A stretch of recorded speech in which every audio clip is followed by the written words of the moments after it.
Welcome to We Are Venomaniacs, the Venom site's official podcast for all of your symbiote news, reviews, and point of views. My name is Orion, and I'm joined by my fellow co-hosts, Carlos. Yo, yo, yo. Tyler. Heyo. And Aaron. Hello. Today we're reviewing symbiote comics of July 2020, including Spider-Man Venom Free Comic Book Day issue, Venom number 26, and Empyre Savage Avengers. So let's go ahead and start with the very long delayed Free Comic Book Day issue, which was meant to be released prior to Venom 26, but also ended up being released a week after. So it's kind of spoiled the debut of a mysterious new enemy for our Lethal Protector and his son, Dylan, whose name is Virus. But since the Free Comic Book Day issue is meant to be read first, we'll start with it and then move on to Venom number 26. So in case you didn't nab yourself a copy of the issue, which is, by the way, now available digitally on Comixology and the Marvel Comics app, here's a brief breakdown of the Venom portion of the issue. Eddie recaps to the Avengers about his experience with Null's awakening, warning them that he's headed to Earth. Of course, the Avengers chew Eddie out for involving himself with the Celestial killing Elder God without their assistance, but Captain America dismisses Eddie from their meeting. As Eddie returns home, he's attacked by Virus. Before Virus can deliver the killing shot, Venom damages Virus's armor, forcing him to retreat on a goblin glider, leaving the symbiotic pair to wonder who Virus may be. So, it was quite a short issue, not much to it, and once again, just like last year's Free Comic Book Day issue, was just a lot of recap. What do you guys think of it? Yes, we have another Venom issue that starts with another 2 or 3 pages of, hey guys, guess what? Null is coming. Aren't you happy? Aren't you glad? 2020, Null is coming. Yeah, no, I mean, for me, again, what can I say? I mean, the artwork from Ryan Stegman was just fantastic. I do like Virus, even though technically for this issue it was supposed to be his first appearance, but then they delayed it, like you said, Orion, and 26 came out, and now we have that to go through. But I mean, yeah, overall, again, it's basically, yeah, like you see Eddie in the Avengers, and Iron Man is pissed off at Eddie for involving himself, dealing with a very dark entity like Null, and also Eddie is just trying to figure out what he's going to do when Null gets to Earth. And you know, I liked how we thought it was Iron Man coming to confront Annie, but it just turned out to be Virus. So I kind of like how they kind of fooled us there. But yeah. See, yeah, for me, I just want to say, I just want to say that this on the surface level, this is a good comic book day, Free Comic Book Day issue where it's setting up the next arc with Virus, and it's a cool intro, but at the same time, it's really deflated.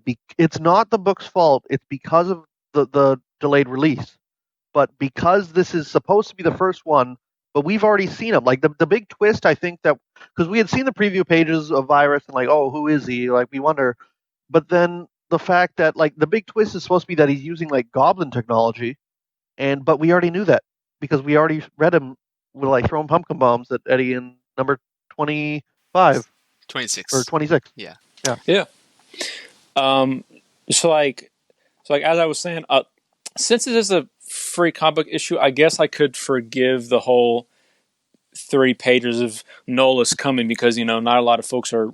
Well, there are folks that aren't like reading this series, and they are not as tired of hearing Null is coming. It's the jumping on point, like it is. Right. So yeah, I mean, I can forgive that. I thought it was kind of weird that Cap wasn't sticking up more for Eddie since he was also involved in the whole absolute carnage thing. He would just let himself get railed on by Iron Man and the other Avengers. Yeah, especially since like Eddie was saving his kid. What is Cap supposed to tell him? No, don't save your kid. Like, right, yeah. But when it comes to fighting Virus, like there's no point of arguing who is Virus because there's there's like literally nothing to go off of, and it could be, someone new, or it could be someone from 2 years ago, or it could be someone from 30 years ago. We don't know. Yeah.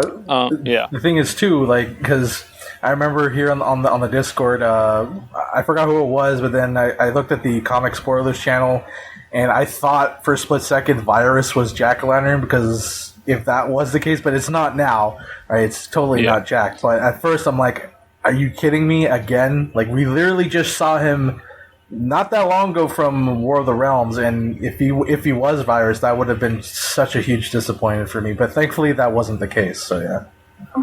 Yeah, I'm 90% sure all of the Goblin stuff is just a red herring. Like, I don't think they would have made it that obvious. No, it's absolutely, like, he's just got a bunch of villain tech. It seems like he's got an Iron Man suit. He's got Goblin glider.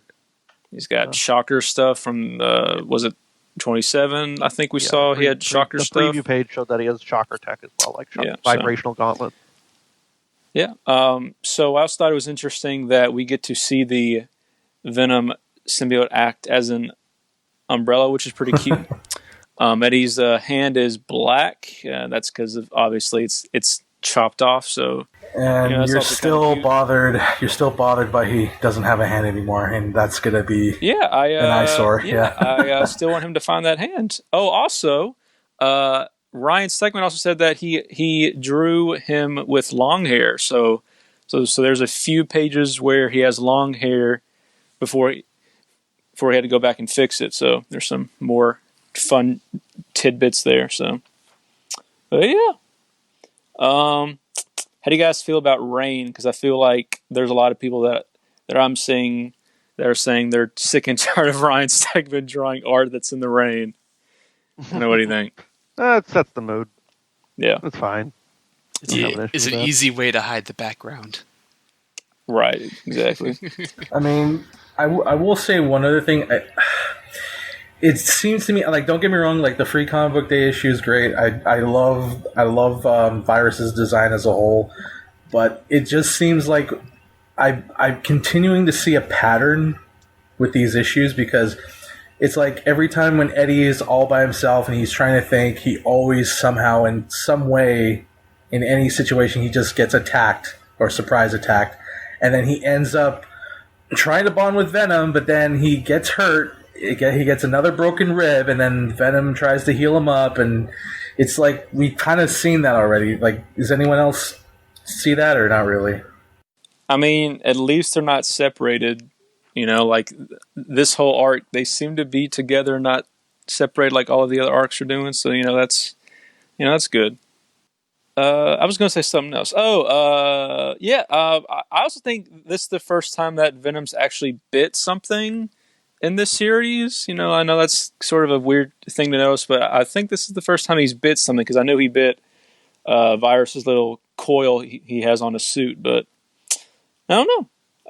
I think it's a solid issue, and it's free, so you can't really complain about it, but it's just a shame that this isn't technically the first appearance of Virus now, and I know a lot of folks were kind of upset about that, because I think this should have been out in when? Like, was it supposed to come out in July? It was supposed to come out immediately after 25, yeah. Yeah, so kind of disappointing, but it's a free issue, and if you got it, you're probably going to have to pay a little bit more now, since it's it's Virus. So first Virus, yeah. Yeah. I mean, if you want to buy physical, but of course it's always free digital.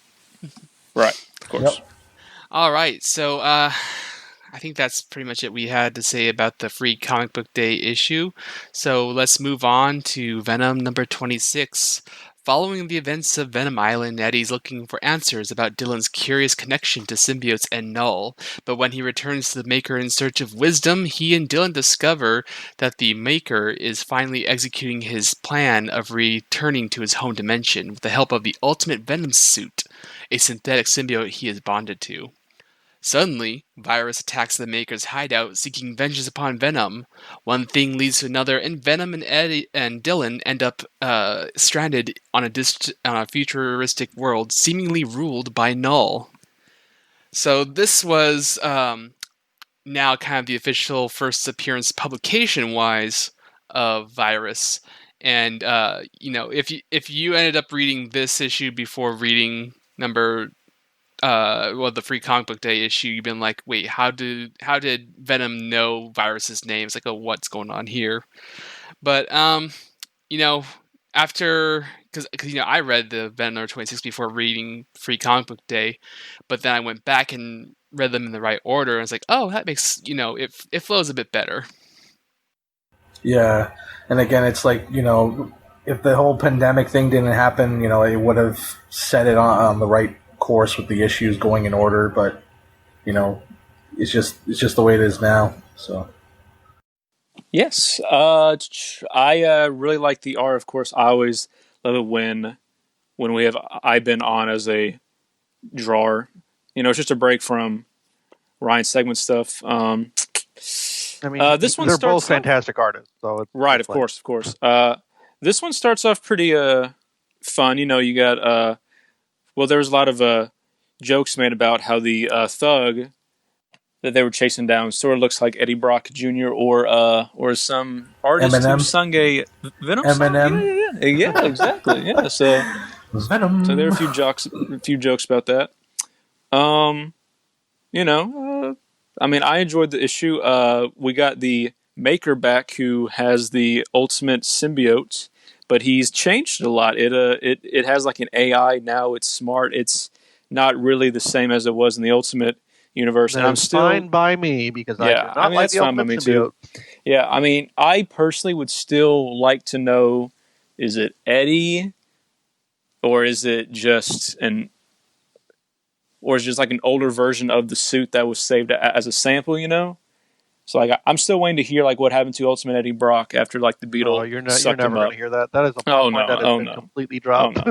Right, of course. But it'd just be nice to know. And the one thing I do wish they did about him is I wish they made him more purple. Yeah, I was about to say that. You need to be more just purple. So you can tell it's the Ultimate suit. But I guess the Maker could always fix that. So now, I don't know exactly what happened to the Ultimate Universe. Tyler, do you know what happened with that? Because the last time I heard, didn't Galactus destroy the entire Earth or? Well, no, something? they stopped that, and then it got blown up in Secret Wars, and then it has been replaced with essentially Ultimate Universe 2.0, where it's sort of the same, but there are differences. So it's like Miles isn't. I don't know if Miles ever existed in that universe now. Technically, I think he did, because there's a whole thing going on with his arc right now, where So yeah, it is kind of a mess, but it's just it's Ultimate Universe 2.0. It's similar but different. So right, so there's a portal and the Maker goes through there. So are we assuming that this is the actual Ultimate Universe? Because it says 1610. It does say that, but which the designation. Again, it is also we don't know what's happened there. It's all destroyed for some reason. But the thing is, what I'm trying to figure out is, did Eddie and Dylan get separate? Did they go in a different universe as opposed to the Maker going? From what I'm seeing, they went to a different universe. Yeah. So in the chat here, we got a few folks that are saying we got a Leth Null and Let's Talk Carnage who are saying, so are the hybrid symbiotes dead?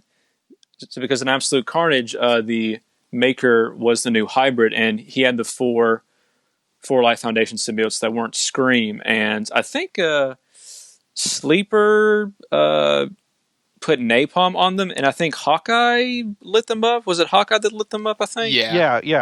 Yeah. So they're supposedly dead now, which I guess I don't have a problem with because no one really uses them anyway. So I guess we're assuming hybrid is now dead. But they're quote unquote dead, but it's comics dead, and they're symbiotes, so it's like anybody could bring them back. Like everyone thought they were dead. How many times have they technically been dead? I thought they were. I thought they escaped from the sewage, or they had bits and pieces of them left, or something like that. I don't know. Well, they didn't show that. They showed them burning in a sewer. So I don't know, but I don't think it really matters because no one really cares about them. I'll buy their action figures from Hasbro and their variants, but I don't think folks really care. And folks apparently don't care about Scream either. So we'll get to that later. Talk about. That's something else to talk about. But this was a fun issue. So as Orion said, there's a there's a part where it says, Eddie, look out, it's virus, and you can just imagine there'd be a text underneath that said, hey, true believers, go read the free comic book day. But of course that wasn't out, so they had to probably take that out. But yeah, it was fun. I enjoyed it. I will let y'all talk now.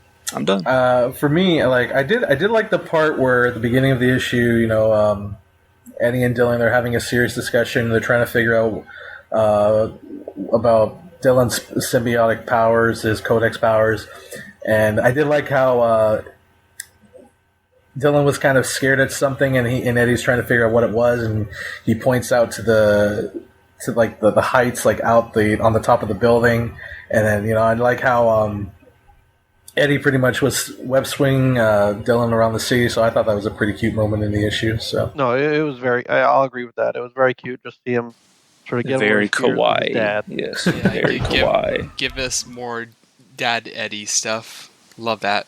Dad Eddie is good. And then also there was that funny moment where Eddie's trying to knock on the door, and then he tries to bust it open, but the door opens and he just falls down.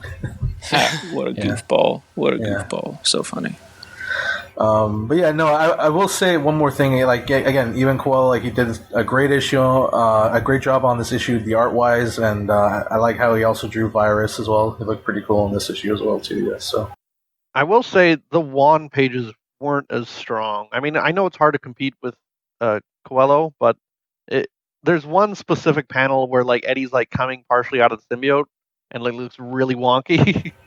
Yeah. Juan has a very stylized look. I did really like that issue he did where Reddy fought the Sin Eater, because it was amazing use of like colors and paneling. No, absolutely. Like usually I'm on board with his art, but there was just like a few specific panels that were for me. Yeah, I really wish we could have just got Ivan for the whole thing. Based off the preview, like it still looks amazing. It's just, I don't know. I mean, he's a good artist. But I just it's debatable. It's just personal preference. Like I'm not. Yeah. To me, that art there, it's a hit and miss a bit. So we'll have to see how it turns out for the next issue. But I guess Venom never misses. Oh, there is one thing I wanted to point out is that when the Maker is talking about how Dylan and the Venom symbiote can't sense the ultimate Venom symbiote because of how different it is, that he refers to Dylan as an animal, because he says, you're other and that animal. It's like, wow, what is he really implying about Dylan? What does he know about Dylan? Wait, who said that? The Maker. Did he say that, or is he talking about a virus like blowing up his stuff? No. That was before Virus blew up his stuff. Before Virus even came in. It was really weird. Okay. Yeah. I am interested to see what the Maker is doing, because he's supposedly supposed to do stuff with Spider-Gwen. No. Did Spider-Gwen get canceled? I forget. Yep, it did. Oh, right. He was in that book for a little tiny bit, and then canceled book. Okay. Yeah. I don't know. I'm interested to see what happens with him. I wish we got some more info on the Ultimate Symbiote besides it got neutered and changed up a bit. It's kind of weird. It has like a Cortana AI thing going on. So, sort of weird. But Virus is pretty cool. Again, like there's no point in speculating who he is, because it could literally be anyone. They kind of tease it, but they're like, nope, we're just going to do this. Anyone. It could be some dude that Eddie like bumped into one issue, and he just doesn't like him now. Like there's no. And it's really cool too, right? Because like it's kind of harking back to Amazing 300, where how Eddie was blaming Peter for his all the wrongdoings that fell before him, and now Virus is essentially blaming Eddie for the same thing. So it's kind of like a homage to that in a way. For something, and I bet it might be just as stupid as Venom was originally, because let's be honest, Venom's origin wasn't that strong. So it could be just as stupid. Hey, I just had a thought, and I don't want to you Flash fans any hopes or anything, but the modifications to the Ultimate Symbiote, and then the fact that the maker has returned to the Ultimate Universe, maybe, I mean, this is like a really remote off chance here. Maybe that could be like somehow Agent Venom returns in a new way. No. Agent Venom returning, huh? That's interesting. That's not going to happen. Yeah, I doubt we'll ever see Agent Venom again. Yeah, like you get the ultimate version of Agent Venom. But even then, like I don't think Marvel would ever bring back the idea of just having an Agent Venom, because I just think they're over that. Like, I would be surprised if we ever saw I'd be surprised if we ever see an Agent Venom again. But maybe I'm wrong. Who knows? It was just a thought. Yeah. All right. Who knows? Yeah. So finally, we move on to our final review, which is Empyre Savage Avengers #1, featuring a Venom and Conan team-up. With the events of Empyre series bleeding into the Savage Avengers series, and the planet like Kotati invade Mexico City to convert its citizens into fertilizer, it's up to Conan the Barbarian and Venom to defeat the invaders. So, just to start out, Venom's history on the Savage Avengers has been pretty rocky, I would say. Yes. Putting it lightly. Yes. Yeah, so it's very problematic because this series was sold as, Venom's going to be on the team as well as all these other characters with Conan. And it's like, oh, cool, that's an interesting take. But then as you read the series, it's like, where's Venom? And it turns out they were involving some other nameless symbiote that looked like Venom. And then eventually Venom shows up for like 1 or 2 issues at the end of the first arc. And he's a dragon because there's magic. There's magic happening, and it turns him into a dragon. So yeah, it was the strangest thing ever. And then that was it. That was all you saw. He's gone, and then he's finally back for this Empyre tie-in, and I feel like who is writing the Savage Avengers series? And Jerry Duggan. He's typically a writer I really like. And this is just not meshing with me. Yeah, he doesn't seem to get Venom. Yeah. Well, like, my problem is with the book is that it didn't really stay as a team series, because I still bought it thinking, oh, like maybe Venom's going to show up in the next one. It kind of splintered off into like Marvel 2-in-1, where it's kind of team ups like every other issue, and it's not exactly a whole team book. But I mean, yeah. So like they got me to buy all of the issues, and he was just in like 1 or 2. But so I was kind of happy that he was in this one, but this is just a spinoff, and I don't even know if Savage Avengers is even still happening. So I think it is. I don't know currently. And I don't. Yeah, and it being canon to the Marvel Universe is even in question, because I don't think it's ever referenced outside of its own series. And what I noted was that even the Marvel Universe app and Marvel Unlimited app, their big app with their huge library of comics, has not even added the Savage Avengers series to its lineup. Has it? No. So I'm not sure if it's even counted as canon, even though it has this Empyre tie-in. So it's very strange. Well, I don't know because Marvel owns Conan now, so you don't think it's too edgy, like, to put on Marvel Unlimited. Like, you think that's the reason? I don't know. I don't think so. No, yeah. No. Yeah, I mean, don't they have like Siege on Marvel, and that's where Sentry rips the Ares in half? Right. The only thing they don't put on there is like Max books. Yeah. So like what's the one from the 90s or the early 2000s? Was it Max Phoenix? Where like it's. So if you don't know what that is, just look it up because it's a funny cover. Max Phoenix. Yeah. Anyway, but I think this book was fun. You got a Conan in Mexico doing stuff, saying, "I am caveman. This is not what I did as a caveman. This is weird." So like he's in like a wrestling arena, and he's like, "This isn't fighting." Blah, blah, blah, blah, blah. So it's a real boomer moment. Right? Yeah. And then the stuff from Empyre happens, which I'm not reading because it's not Venom related, except for Web of Venom, Empyre's End. I'll read that. But, which is basically an epilogue to the event. Right. Yeah. Yeah. So Venom shows up. How does Venom even show up? Because isn't he in he's like an ice place? How'd that happen? Well, that's a hallucination. It's a hallucination for Conan, and then Eddie's like, "Yo, bro, wake up." Ah, gotcha. Right, and then why is Eddie there? Because this is supposed to happen during the whole Kate's run, and he just says he's in Mexico for the museums. I'm like, what? Like, what are you doing? It doesn't make any real sense within canon where it is. Right. That he's just like, oh yeah, I'm just in Mexico for the museums. Like, where's Dylan then? What are you doing? But it's still fun, and I enjoyed it. Yeah, not only that, still fun. His characterization is like completely off.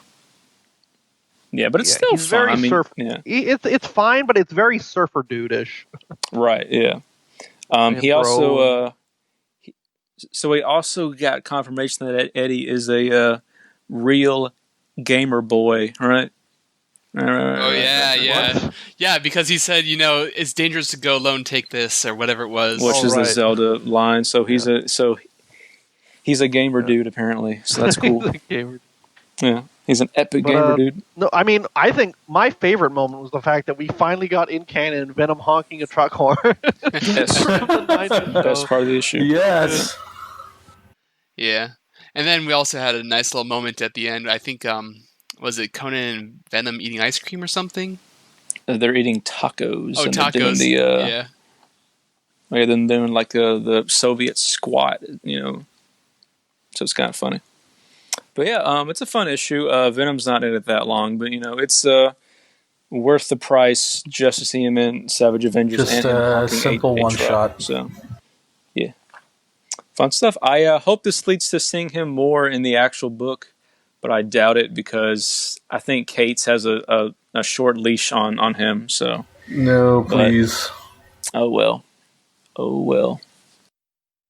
Yeah, I mean overall, it's hard to say if this is canon. It's just there's so much that's off about Savage Avengers. I feel on at least Venom's part. So it's not enjoyable for me because it's like it doesn't mesh with anything else, and I feel like Gary Dugan doesn't get Venom at all. So it's disappointing to me, but I think this was probably the more enjoyable issue over the others. Yeah, he doesn't necessarily have to get Venom. I know just a lot of folks were kind of upset that Venom's getting a little bit too edgy with Kate. So I guess it's just a fun issue for folks to read if they want to read a fun Venom issue. So, All right. So that finishes out today's episode. Sadly, with our beloved Scream Curse of Carnage canceled as of issue 6, we won't be able to continue our reviews of what was once one of the best symbiote comics of 2020. However, do you want to talk about that? However, even though it's gone, hope springs eternal, with CB Cebulski confirming to one of the Twitter people that Scream may have a part to play in the upcoming King in Black crossover event. Web of Venom Scream's End. Oh my god, Aaron. I hope she gets killed off and bring back Donna. No. Why?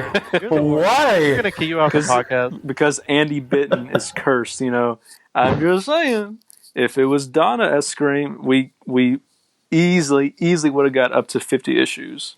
Prove me wrong. No, you can't. Whatever. You can't. You can't prove me wrong. We love Andy. We love Andy, Aaron. Donna's dead. Too bad. Yeah. Aaron over here shit posting. Freaking Scream gets canceled, but we're getting another freaking symbiote Spider-Man mini. Yeah. All based on sales. Well, yeah, I hope. I mean, we are I'm pretty sure we are going to get a tie-in for King in Black, and I wouldn't be surprised if Big Mother has a role to play in it. So, or she comes back. So. That's in all seriousness, Scream got canceled, and it does suck. But again, Marvel is canceling like a lot of books. Like they just canceled Ghost Rider, and they canceled something else today. Doctor Strange. What it was. Yep. So and then also Amazing Mary Jane is sort of in limbo right now. They haven't officially announced anything. But Black Cat is on hiatus too, right? Yeah. So there's a lot of stuff that is on hold. And like I think Clay said, it is just an unfortunate, side effect of COVID. Yeah. Yep. I really hope that when we do see Scream again, that we can see her use her hell powers, because I forgot who the artist was. Was it Mooneyham that posted some of the pages, or was it someone else? Brown, I forget. One of the two. It was Brown. Yeah, it was Brown. Yeah, so one of the artists kind of spoiled that the book was getting canceled by just saying, "Hey guys, here's some pages from the next issue. So sad that it got canceled." So we're like, "Wait, what?" But yeah, Scream was going to use her hell powers for once, and I hope we see that soon, because she could probably fight off Null for a little bit with her hell powers, so that'd be pretty cool to see. I mean, she tried that against Cleus, and that didn't really work as well. Yeah, well. But I just hope we see her again, and she's not killed off or whatever.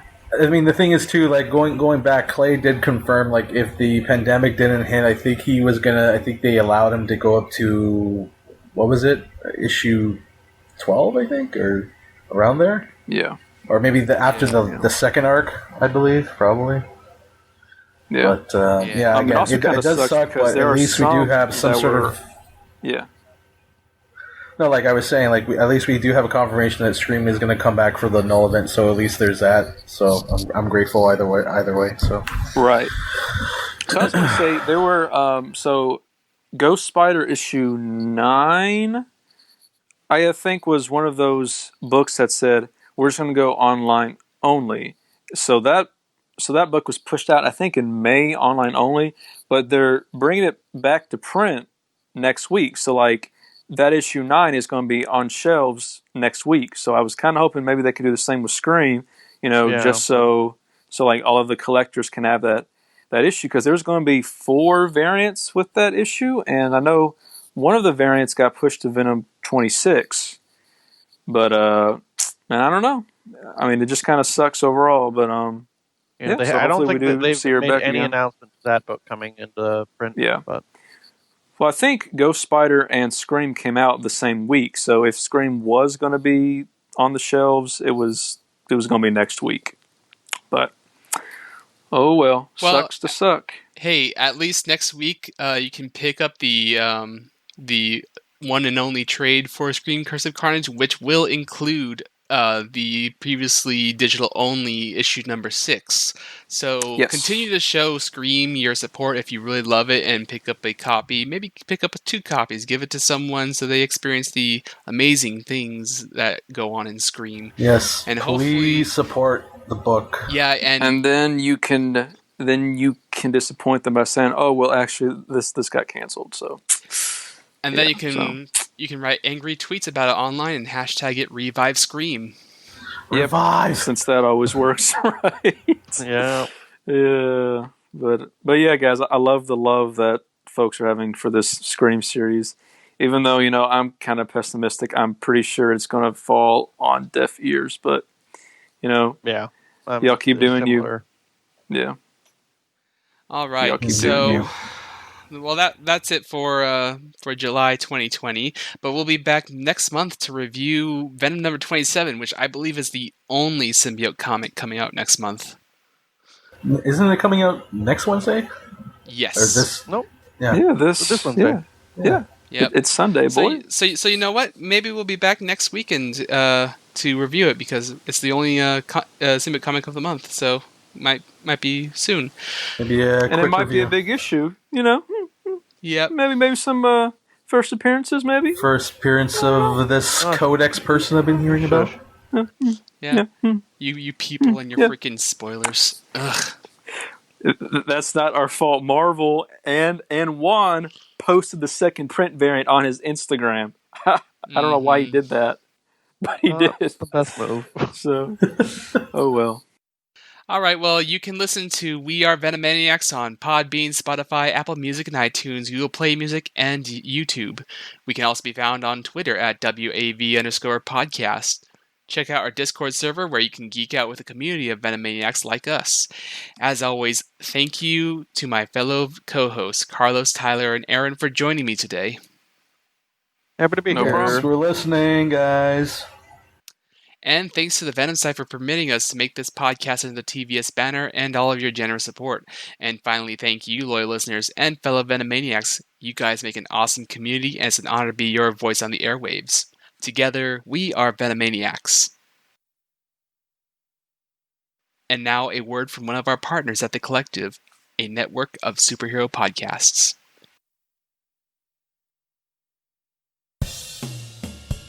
The Swamp. More than merely a place. It is a churning, seething, bubbling bed of life, of which you are a part. Once you were a man, a chemist named Ted Salas, until one little experiment went somewhat awry. And you changed. The serum that was to have made you a super soldier, combined with the strange forces in the swamp, to make you over into this, a shambling, mindless mockery of your former humanity. The macabre Man-Thing. Man-Thing was created in the early 1970s to capitalize on the growing monster craze, but under writer Steve Gerber it became something quite different. Experimental, surreal, and very, very weird. It was something I loved as a kid, but does it still hold up today, 4 decades after its initial publication? So join me, Paul Matthew Carr, as I attempt to make sense of this cult classic and analyze each issue, putting it in the context of the time it was written and comparing it to the standards of today. And maybe you too can come to love the world's second most famous swamp-based comic book character as much as I do. The Nexus of All Realities, a Man-Thing podcast, a twice-monthly dive into the bizarre.